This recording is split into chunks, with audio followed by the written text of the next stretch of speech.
You can't make this stuff up. In fact, I thought this was fake at first. I somehow stumbled on this page where they were running this contest, and it says Swedish scientists have found that they can effectively treat women with social anxiety by exposing them to other people's armpit sweat. If this treatment for anxiety were turned into a commercial product, what should it be called? So I thought, oh, this is just a contest for like a fake scenario where people could submit in their funny submissions on what the name of the product would be. And I almost left it at that, but then my curiosity just really started peaking because this was just a bizarre scenario that they laid out. So I decided to just search that first sentence on Google and see what comes up. And to my surprise, I saw all of this. I was like, holy crap, this is actually real. So let me explain you the details of all this and how this study was conducted. First, they had a group of volunteers in which they collected sweat from. And the way they collected the sweat is probably not what you're thinking. You're probably thinking they're having people run on treadmills or, lift weights and collecting the sweat that way, right? Wrong. They collected sweat from people watching movies. Either funny movies, in which they listed a couple that they showed, which was Mr. Bean's Holiday or Sister Act, or scary movies like The Purge. Next, they gathered 48 women who were struggling with social anxiety and divided them into 3 groups of 16. One of the groups participated in mindfulness therapy while exposed to fresh, clean air. One group participated in mindfulness therapy in which they were exposed to the odor from people who watched scary movies who felt scared. And the last group participated in mindfulness therapy where they were exposed to the odor from people who watched movies that made them happy. Patients who undertook one treatment session of mindfulness therapy together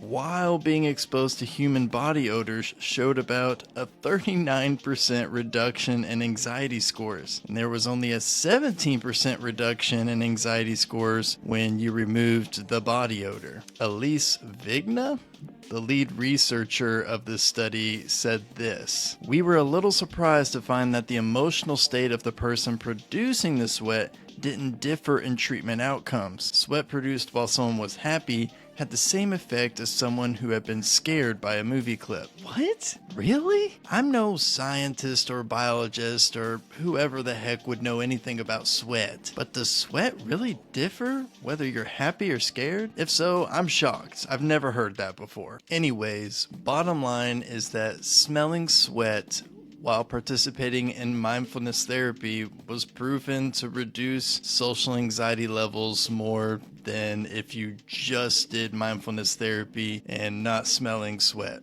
like a weirdo. That's wild though. But it does leave me with some questions. So I found Elise Vigna, who is the lead researcher, like I said before. I found her email and I sent her an email asking if she would get on a call with me so I could just ask her a few questions. Told her I was going to be doing this YouTube video, and unfortunately she never responded. But I still want to ask the questions, and maybe you all can help me out, or at least give me your theories on what the answers to these questions would be. First, who and why did someone test this out? I just imagine like this round table of researchers, and they're all trying to come up with ideas for their next study to do, and one of them raises their hand and is like, "Hey, do you guys think if socially anxious people let's say smelled sweaty armpits while participating in therapy, that it would help their anxiety levels go down?" And somehow that girl or guy who came up with the idea convinces everyone this is a good enough idea to spend time and money on. Looking more into it, there seems to be some rationale to it after I heard this quote from this Dr.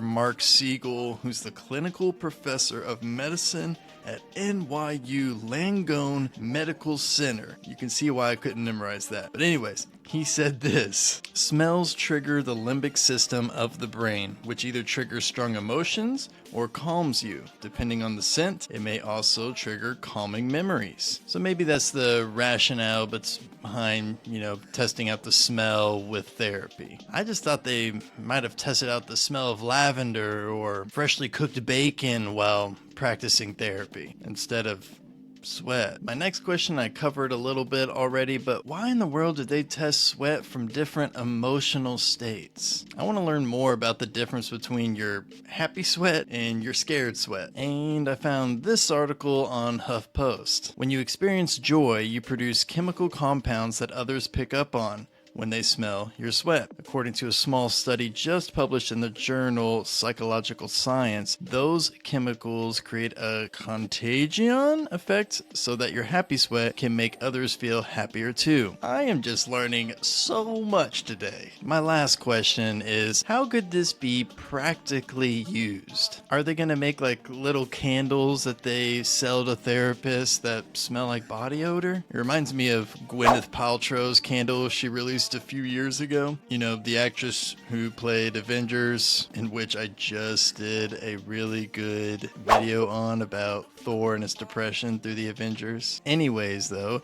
she made a candle that was called It Smells Like My Vagina, which sold for $45 and sold out very quickly. I always thought that was weird. Even if they made a candle, air freshener, or whatever for people to use in therapy, would people even come? Many people already have a hard enough time getting themselves to go to therapy. There's a lot of stigma behind it. And now you're telling them that, hey, come to therapy, I want you to smell body odor for a whole hour while you talk to me about something that's probably making you a little bit uncomfortable. I'm not sure if this is gonna help people want to go to therapy. I'm not sure I'd go to therapy if I had to smell BO for a whole hour. That's rough. Thank you for watching this video. I hope you enjoyed it, because man, I really enjoyed this one. This was fun. This was really different. When I saw this, I was like, what?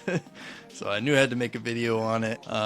So yeah, give me your thoughts. I would really love to know your answers to my questions that I asked, especially how do we practically use this? What is the point of knowing this information? So I would love to know that. But if you did enjoy this, please subscribe, like it, share it to your friends as a joke or as just a piece of valuable information. I don't know what you want to classify it as, but I'm glad you enjoyed it. Or at least I'm going to assume you did. I will see you all next week. Until then,